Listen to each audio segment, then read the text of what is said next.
Guys ಹಿಂಗೆ ಬಂದರು ಹಿಂಗೆ ಹೋಗ್ತವ್ರೆ. 2 ನಿಮಿಷಕ್ಕೋಸ್ಕರ ಬಂದವ್ರೆ. ಉಂಡೆ ಕೊಡೋಕ್ಕೋಸ್ಕರ ಬಂದಿದ್ದೆ. ಅದೇ ಮೈಜ್ನೂ ನೋಡೋಕೆ ಬಂದಿಲ್ಲ. ಮಕ್ಕಳು ನನ್ನ ಪಾಪ ಅವ್ನಿಗೆ ಯಾಕೆ ಬಿಡಲಿಕ್ಕೆ ಕೆಲಸ.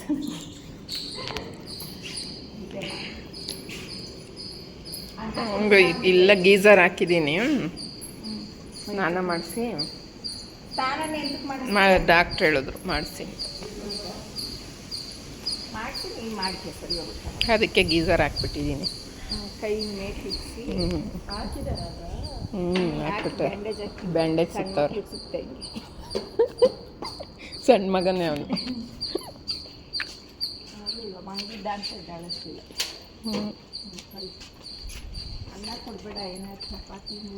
ಚಪಾತಿ ಬೇಡವಂತೆ, ಮುದ್ದೆನೂ ಬೇಡವಂತೆ. ಅದಕ್ಕೆ ಈಗ ಒಂದು ಟೈಮಿಗೆ ಅನ್ನ ಕೊಡ್ತೀನಿ, ನೈಟ್ ಬೇಕಾದ್ರೆ ಏನಾರು ಬೇರೆ ಮಾಡಿ. ಹಂಗಲ್ಲ, ಹಂಗೆ ಅವನು.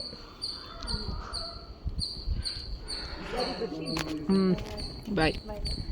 ಹಿಂಗೆ ಬಂದು ಹಿಂಗೆ ಹೋಗ್ತಾ ಇದ್ದೀರಾ. ನಾವು ಎಷ್ಟು ಸಲ ಬರ್ತೀವಿ,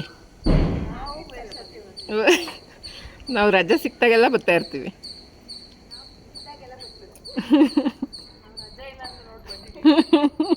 ಅದು ನಿನ್ನ ಕೆಲ್ಸಕ್ಕೆ ಬಂದಿರೋದು, ಚಿಕ್ಕಮ್ಮನ ನೋಡ್ಬೇಕು ಅಂತ ಬಂದಿಲ್ವಲ್ಲ.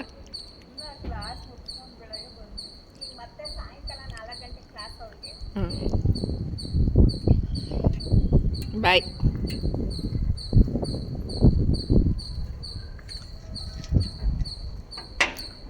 ಬಂದರು ಹಿಂಗೆ ಹೋಗ್ತಾವ್ರೆ ಗೈಸ್.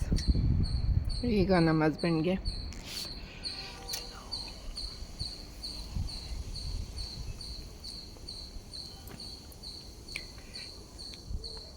ಅಡುಗೆ ಮಾಡಿ ಊಟ ಮಾಡಿಸಿ ಸ್ನಾನ ಮಾಡಿಸಿ ಮಲಗಿಸ್ಬೇಕು. ಸಾಯಂಕಾಲ ಮತ್ತೆ ವಿಸಿಟ್ ಇದೆ ಡಾಕ್ಟ್ರದ್ದು, ಕರ್ಕೊಂಡೋಗ್ಬೇಕು. ಗೀಝರ್ ಆನ್ ಮಾಡಿದ್ದೀನಿ.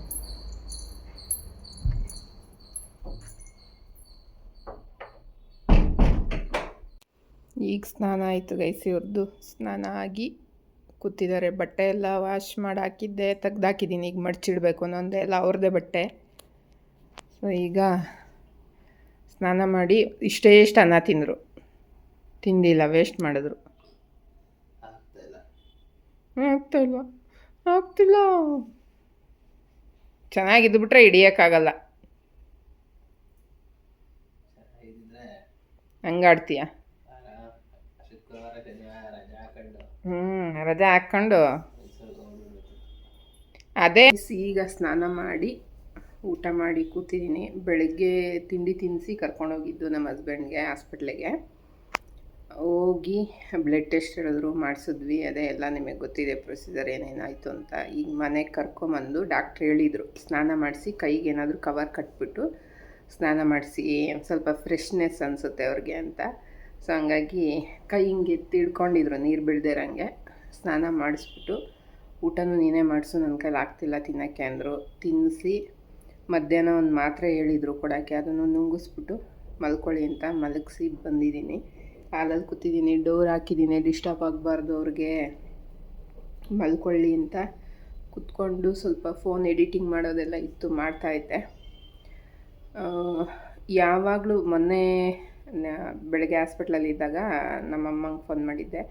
ಮೊನ್ನೆ ಇನ್ನೂ ಅಡ್ಮಿಟ್ ಆದಂಗೆ ಇತ್ತಲ್ಲ ಅಂತಂದರೆ, ಹೋದ ಸಲ ನಿಮಗೆ ಗೊತ್ತಿರೋಂಗೆ ಇನ್ಫೆಕ್ಷನ್ ಜಾಸ್ತಿ ಅವ್ರಿಗೆ ಇನ್ಫೆಕ್ಷನ್ ಆಗ್ತಿದೆ ಬಾಡಿನಲ್ಲಿ. ಅದಕ್ಕೆ ಅದು ಶುಗರ್ ಜಾಸ್ತಿ ಅಂದರೆ ಏನು ತುಂಬ ಹೈ ಲೆವೆಲ್ ಏನಿಲ್ಲ, 450 ಇರೋರೆಲ್ಲ ಆರಾಮಾಗಿದ್ದಾರೆ. ಬಟ್ ಇವ್ರಿಗೆ ಸ್ಟಾರ್ಟಿಂಗ್ ಸ್ಟೇಜಲ್ಲೇ ಇವ್ರಿಗೆ ತಡ್ಕೊಳೋ ಶಕ್ತಿ ಇಲ್ಲ, ಯಾಕೆ ಅಂತ ಗೊತ್ತಾಗ್ತಿಲ್ಲ. ಸೊ ನೋಡಬೇಕು. ಈಗ ಸದ್ಯಕ್ಕೆ ಟ್ರೀಟ್ಮೆಂಟ್ ಎಲ್ಲ ಮಾಡಿಸಾಯಿತು. ಅದನ್ನೇ ನಮ್ಮಮ್ಮ ಹೇಳ್ತಿದ್ರು, ಮೊನ್ನೆ ಇನ್ನೂ ಹುಷಾರಿಲ್ಲ ಅಂದಂಗಿತ್ತು, ಮತ್ತೆ ಈಗ ಹುಷಾರಿಲ್ವಾ ಅಂತ.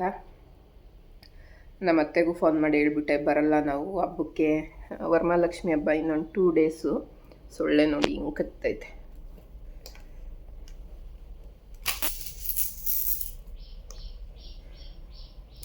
ನೋಡಿ ಕಾಲ ಮೇಲೆ ಹಂಗೆ ಏನು ಹಿಂಗೆ ಕಚ್ಚುತ್ತೈತಲ್ಲ ಅಂತ ಇದ್ದರೆ ಕಾಲ ಮೇಲೆ ಕುತ್ಕೊಂಡಿದೆ ಬಂದು. ಕಾಣಿಸ್ತಿದೆಯಾ? ಬೆಳಕು ಬರ್ತಾ ಇರೋದು. ಸೊಳ್ಳೆ ಗೈಸ್, ಹಾಸ್ಪಿಟ್ಲಲ್ಲೂ ಸಿಕ್ಕಾಬಟ್ಟೆ ಸೊಳ್ಳೆ ಇತ್ತು.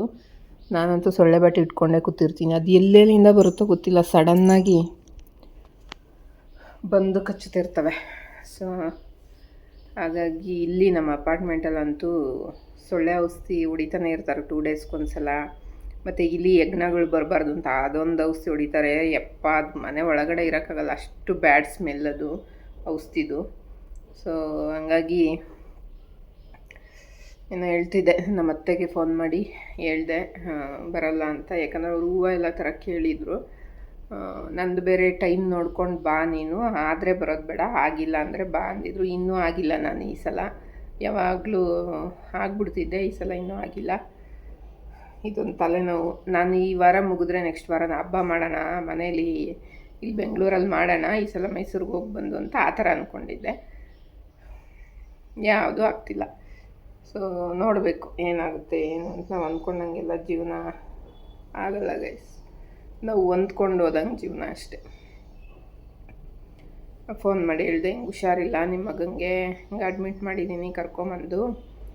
ಸೊ ಹಂಗಾಗಿ ಬರಲ್ಲ, ಏನೇನು ಬೇಕು ಅಲ್ಲೇ ತೊಗೊಂಡು ಮಾಡಿ ನೀವು ಹಬ್ಬ ಅಂತ ಬೇಜಾರು ಮಾಡ್ಕೋತಾಯಿದ್ರು. ಇನ್ನೇನು ಮಾಡೋದು ಹಬ್ಬ, ಮಗನಿಗೆ ಹುಷಾರಿಲ್ಲ ಅಂದರೆ ಇನ್ನೇನು ಖುಷಿಯಾಗಿದ್ದೆ ನೀವು ಬರ್ತೀರಾ ಅಂತ ಇದ್ದರು.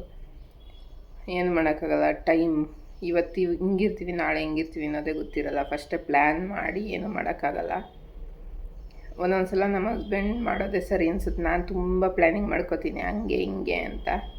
ಅವ್ರು ಸಡನ್ನಾಗಿ ಹಿಂಗೆ ಹೋಗ್ಬೇಕಾ, ಇಂಥ ಜಾಗಕ್ಕೆ ಹೋಗ್ಬೇಕಾ, ನಡಿ ನಾಳೆ ಬೆಳಗ್ಗೆ ಎದ್ದು ಹೋಗೋಣ, ಆ ಥರ ಅವರು ತರಬೇಕಾ, ನಡಿ ಹೋಗಿ ತಂದುಬಿಡೋಣ. ನಾನು ಹಂಗಲ್ಲ, ಫಸ್ಟೇ ಒಂದು 10 ದಿನ 1 ತಿಂಗಳು ಮುಂಚೆ ಪ್ಲ್ಯಾನ್ ಮಾಡ್ಕೊಂಡು ಅದು ತೋಪು ಹಿಡಿಯುತ್ತೆ. ಹಿಂಗೆ ಆಗೋದು. ಈಗ ಹುಷಾರಾದರೆ ಸಾಕು. ಅವರು ಹುಷಾರಾದಮೇಲೆ ಯಾವ್ದಾದ್ರು ಒಂದು ಟೆಂಪಲಿಗೆ ಕರ್ಕೊಂಡೋಗಿ ಬರಬೇಕು. ಅವ್ರಿಗೆ ಯಾಕೋ ಟೈಮ್ ಅವ್ರದ್ದು ಸರಿ ಇಲ್ಲ ಅನಿಸುತ್ತೆ. ಏನೋ ಕಣ್ಣು ದೃಷ್ಟಿ ಓವರಾಗಿ ಆಗಿರಬೇಕು ಅವ್ರಿಗೆ. ತುಂಬ ಅವ್ರಿಗೆ ಎಲ್ಲೋದ್ರೂ ಹೇಳ್ತಾರೆ ಗೈಸ್, ಅದೊಂದು ಹೇಳ್ತಾರೆ, ಅವ್ರಿಗೆ ಬೇಗ ಕಣ್ಣು ದೃಷ್ಟಿ ಆಗುತ್ತೆ, ಅವ್ರಿಗೆ ಅವಾಗವಾಗ ದೃಷ್ಟಿ ತೆಗೀರಿ ಅಂತ ಹೇಳ್ತಿರ್ತಾರೆ. ಹಂಗೇನಾದರೂ ಕಣ್ಣು ದೃಷ್ಟಿ ಆಗಿರಬೇಕು, ಗೊತ್ತಿಲ್ಲ. ಈಗ ಪ್ರಮೋಷನ್ಗಳು ಬೇರೆ ಆಯಿತು, ಇರುತ್ತಲ್ಲ ಎಲ್ಲರಿಗೂ, ನೋಡು ಹೆಂಗಾದ ಏನು ಅನ್ನೋದೆಲ್ಲ. ಸೊ ಆ ಥರ ಏನಾದ್ರು ಕಣ್ಣು ಬಿದ್ದಿರ್ಬೋದು, ಹೇಳೋಕ್ಕಾಗಲ್ಲ. ನೋಡಬೇಕು ಏನು ಮಾಡೋದು. ಇನ್ನೊಂದು 2 ಡೇಸ್ ನೋಡಿ ಸ್ಯಾಟರ್ಡೇ ಕರ್ಕೊಂಡು ಹೋಗೋಣ. ಹಬ್ಬದ ದಿನ ಅಂತೂ ಕಾಲಿಡೋಕ್ಕಾಗಲ್ಲ, ಮತ್ತು ಅವತ್ತು ಚೆನ್ನಾಗೂ ಇರಲ್ಲ. ಹೋದರೆ ಶನಿವಾರ ಹೋಗೋಣ, ಕರ್ಕೊಂಡು ಹೋಗಿ ಬರೋಣ ಅಂತ ಅಂದ್ಕೊಂಡಿದ್ದೀನಿ. ನೋಡಬೇಕು ಏನು ಮಾಡೋದು ಅಂತ. ಸೊ ಮಲ್ಕೊಂಡಿದ್ದಾರೆ ಅವರು. ನಾನು ಈಗ ಜಸ್ಟ್ ಊಟ ಮಾಡಿ ಕೂತಿದ್ದೀನಿ. ಇನ್ನೊಂದು ಸ್ವಲ್ಪ ಎಡಿಟಿಂಗ್ ಕೆಲಸ ಇದೆ, ಅದು ಮುಗಿಸ್ಕೊತೀನಿ. ಸಂಜೆ ಮತ್ತೆ ಕರ್ಕೊಂಡು ಹೋಗ್ಬೇಕು. ಕೈಗೆ ಹಾಕ್ಬಿಟ್ಟಿದ್ದಾರೆ, ಭಾನುವಾರದವರೆಗೂ ಹಾಕಿಸ್ಬೇಕು ಅಂತೇಳಿದ್ದಾರೆ. ಫೀವರ್ ಆಗಿದೆಯಂತೆ, ಡೆಂಗ್ಯೂ ಏನಾಗಿಲ್ಲ.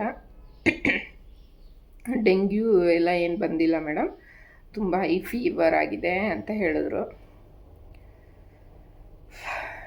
ಅದೇ ಒಂದು ಸಮಾಧಾನ ಅಂದ್ಕೊಂಡು. ಡೆಂಗ್ಯೂ ಬಂದಿದ್ರೆ ಅವ್ರ ಕೈಲಿ ತಡ್ಕೊಳೋ ಶಕ್ತಿ ಇಲ್ಲ. ಈಗಲೇ ಅವರು ಫುಲ್ ಸುಸ್ತಾಗಿ ಹೋಗಿದ್ದಾರೆ. ನನ್ನಂಗೆ ಗಟ್ಟಿ ಇಲ್ಲ ಗೈಸ್ ಅವರು. ಅವ್ರ ಚಿಕ್ಕ ವಯಸ್ಸಿಂದನೂ ಏನು ಅಂತ ಇಮ್ಯುನಿಟಿ ಬಾಡಿಗೆ ಇಮ್ಯುನಿಟಿ ಸಿಗೋ ಅಂಥದ್ದು ಫುಡ್ ಏನು ಅವ್ರು ಅಷ್ಟು ತಿಂದಿಲ್ಲ. ಅದನ್ನೇ ಹೇಳ್ತಾಯಿದ್ದೆ ನಮ್ಮ ಅತ್ತೆಗೆ. ಹಂಗೆ ಅಂದಿದ್ದಕ್ಕೆ ಅವರು ಇಲ್ಲ, ಅವ್ರ ಕಡೆಯವರೆಲ್ಲ ಹಂಗೇನೆ ಸ್ವಲ್ಪ ತಡ್ಕೊಳಲ್ಲ. ಏನಾದರೂ ಹುಷಾರಿಲ್ಲ ಅಂದರೆ ತಿಂದಿದ್ದಾರೆ, ಎಲ್ಲ ಮಾಡಿದ್ದಾರೆ. ನಿಮ್ಮ ಮಾವನೂ ಅಷ್ಟೇ ತಡ್ಕೊಳಲ್ಲ ಏನಾದ್ರು ಬಂದರೆ ಅಂದರು. ಸೊ ಹಂಗಾಗಿ ಇರ್ಬೋದೇನೋ ಅಂದ್ಕೊಂಡು ಸುಮ್ಮನಾದೆ. ಈಗ ಸಾಯಂಕಾಲ ಕರ್ಕೊಂಡೋಗಿ ಇನ್ನೂ 5 ಡೇಸ್ ಕರ್ಕೊಂಡೋಗಿ ಬರಬೇಕು. ಸೊ ಅಷ್ಟೇ. ಇನ್ನೇನು ವಿಡಿಯೋ ನಾನು ಕಂಟಿನ್ಯೂ ಮಾಡಲ್ಲ, ಇದೇ ಲೆಂತಿ ಆಗಿದೆ ಅಂತ ಅಂದ್ಕೊಂಡಿದ್ದೀನಿ. ಬೇಜಾರು ಅದೇ. ಇನ್ನೇನು ಆ ಬೇಜಾರಲ್ಲಿ ಇನ್ನೊಂದು ವಿಡಿಯೋ ಕೂಡ ಮಾಡೋಕ್ಕೂ ಇಷ್ಟ ಆಗಲ್ಲ. ಸೊ ಹಂಗಾಗಿ ಈ ವಿಡಿಯೋನ ಇಲ್ಲಿಗೆ ಎಂಡ್ ಮಾಡ್ತಾಯಿದ್ದೀನಿ. ನಿಮ್ಗೆ ಇಷ್ಟ ಆಗಿದ್ರೆ ಲೈಕ್, ಶೇರ್, ಕಮೆಂಟ್ ಆಗಿ ಸಬ್ಸ್ಕ್ರೈಬ್ ಮಾಡೋದನ್ನ ಮರಿಬೇಡಿ ಗೈಸ್. Thank you.